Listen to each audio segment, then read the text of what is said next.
અત્યારે આપણે વિજયપુરી પાસેના એક ભમ્મર ગામમાં આવેલા છીએ. આપણી સાથે એક પ્રગતિશીલ ખેડૂત છે, જેમણે એમના ખેતરમાં PCT 410નો ઉપયોગ કરેલો હતો. ચણાનું વાવેતર કર્યું છે. તો એમણે એક બાજુના ખેતરમાં જે એક જ ખેતરની અંદર 10 કિલો બિયારણમાં PCT 410નો પટ માર્યો હતો, અને બાકીનું જે ભાગ છે એની અંદર એણે બીજી કંપનીની જે દર વર્ષે દવા વાપરે છે અને પટ મારી અને ચણાનું વાવેતર કરે છે, તો એ જ દવા વાપરીને એણે ચણાનું વાવેતર કર્યું છે. તો સૌ પ્રથમ આપણે મુલાકાત કરી લઈએ, એમનો પરિચય લઈ લઈએ. તો કાકા, તમારું નામ, તમારો ટૂંકો પરિચય આપી દો. મારું નામ ધીરુભાઈ ખોડાભાઈ વેગડ છે અને હું સાવરકુંડલા તાલુકાના ભમ્મર ગામમાં રહું છું. બરાબર. હવે આપણે ચણાનું વાવેતર કર્યું છે. ચણાનું વાવેતર. તો અહીંયા તમે જે દવાનો પટ માર્યો છે, કઈ દવાનો પટ માર્યો છે? મેં આ PCT નો પટ મારેલ છે. PCT 410નો પટ મારેલ છે, ખેતરમાં મારેલો છે. અને આ બાજુ તમે અન્ય બીજી જે દર વર્ષે હું વાપરું છું તે બીજી દવા તમે પટ મારેલો છે. હવે અહીંયા જે છે આ ભાગની અંદર PCT 410નો પટ માર્યો છે, અહીંયા નથી મારેલો. તમને આમાં ફરક શું જોવા મળ્યો? ફરક સાહેબ ઘણો જોવા મળ્યો છે. આમનો વિકાસ એટલો થયેલો છે અને ફ્લાવરિંગ એ જે ચાલુ જ છે, ફ્લાવરિંગ. બરાબર. અને આ સાઈડ બંધ થઈ ગયું છે, બધાને દેખાય છે. બરાબર. અને સુકારામાં કેવું લાગે છે? સુકારામાં આમાં એક પણ છોડ સુકારાનો નથી આવ્યો અને આમાં લાગટ આવી ગયેલો છે. સુકારો તમને બધી જોવા મળે. બીજું, શરૂઆતમાં જે તમે છોડ ઉગીને બહાર નીકળ્યા, એટલે આપણે જે જર્મિનેશન કહીએ, છોડનો ઉગારો કહીએ, ઉગારામાં તમને શું ફરક લાગતો હતો? ઉગારામાં તે આ પહેલેથી નાના જ રહ્યા.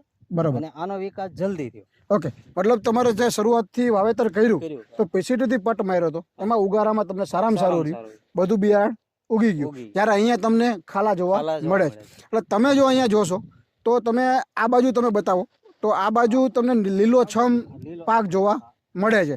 તમે જુઓ, બે લાઈન વચ્ચેનો જે ગેપ છે એ પૂરાઈ ગયો છે, મતલબ બે લાઈનો ભેગી થઈ ગઈ છે, પારા ભેગા થઈ ગયા. હવે આ બાજુ જે PCT નો પટ નથી માર્યો, બીજી દવાનો પટ મારેલો છે, એમાં તમે જુઓ તો ઉપરથી જ તમને દેખાય છોડ પીળા પડી ગયા છે. અને બે છોડ વચ્ચેનું અંતર, એટલે કે છોડનું જે જર્મિનેશન થયું છે એ ઓછું થયું છે, કારણ કે બે છોડ વચ્ચે ગેપ વધારે છે. બે પારા તમે જુઓ, બે લાઈન વચ્ચેનું જે અંતર છે એ તમને ક્લિયર કટ દેખાય છે. અને અહીંયા બે લાઈન વચ્ચે જે છે જગ્યા છે ને, એ બે લાઈનો ભેગી થઈ ગઈ છે. છોડ અત્યારે લીલોછમ જોવા મળે છે. એટલે શરૂઆતથી ઉગારાથી લઈ અત્યાર સુધી છોડની કન્ડિશન PCT થી જે પટ માર્યો છે એમાં સારામાં સારી છે. એટલે જે ધીરુભાઈએ વાત કરી, એને આપણે અહીંયા ટ્રાયલ પ્લોટ હતો, એ અન્ય કંપનીની સારી MNC કંપનીની દવાઓનો ઉપયોગ કરે છે.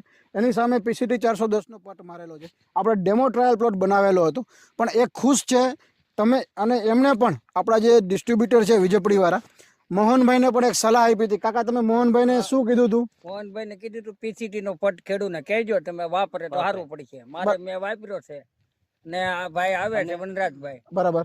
એને બે વાર ફોટા લીધા હતા. મેં ફોટા તમે રહેવા દીધો, હું ખેડૂને હતા કે અમારા ગામમાં. અને મોહનભાઈ ની એગ્રોને સલાહ આપી કે ભાઈ તમે આ વાપરજો. બરાબર. એટલે પછી મોહનભાઈ ફોટા જોયા તરત મારો ફોન આવ્યો, મને કીધા આ તમે શું કર્યું? મેં કઈ નહીં, PCT વાપર્યો. બરાબર. PCT માં તમે મતલબ ખુશ તો જુઓ ને. આવતા વર્ષે મગફળીમાં તમે કેવો આનો ઉપયોગ કેવો કરશો? 100%. બરાબર. બીજું તમે શું કહેતા હતા ધીરુભાઈ? વનરાજભાઈ ને એ પેલા પૂછ્યું હતું કે ભાઈ મગફળીમાં આ વસ્તુ વાપરી શકાય, તો વનરાજભાઈ આ પાડી. બરાબર. અને અમારે અહીંથી આ 12 વીઘાથી 12 વીઘા મારું અને 28 વીઘા દાદાનું. બરાબર. એ બધામાં એ જ મારવાની છે. બરાબર. તો દાદા જે છે પર્સનલી આપણા જે ડિસ્ટ્રીબ્યુટર છે મોહનભાઈ પાસે ગયા હતા ને એને કીધું કે ભાઈ તમે આ મગફળી વખતે ખેડૂતોને બીજી બધી દવા બંધ કરી દો, આ વપરાવો. એટલું ચણામાં હોત, એટલું સારું રિઝલ્ટ એને આમાં મળ્યું છે. તો આપ સૌનો આભાર. આપણે જે દવાનું રિઝલ્ટ લીધું, દવાનો અનુભવ કર્યો અને અમારા સુધી માહિતી પહોંચાડી, આપણા ખેડૂતોને તમે આ માહિતી આપો છો, તે બદલ આપ સૌનો આભાર. આપણી સાથે નારણભાઈ કોટડિયા ઉપસ્થિત છે. એમણે પણ આ પ્રોડક્ટ, આ ટ્રાયલ પ્લોટ જે લીધો છે ત્યાં ફ્રિકવન્ટલી 2 થી 3 વખત હરેક સ્ટેજ ઉપર વિઝિટ કરી અને વનરાજભાઈ સાથે આવીને પ્લોટની વિઝિટ કરી છે. એના ડેટા આપણે લીધા છે.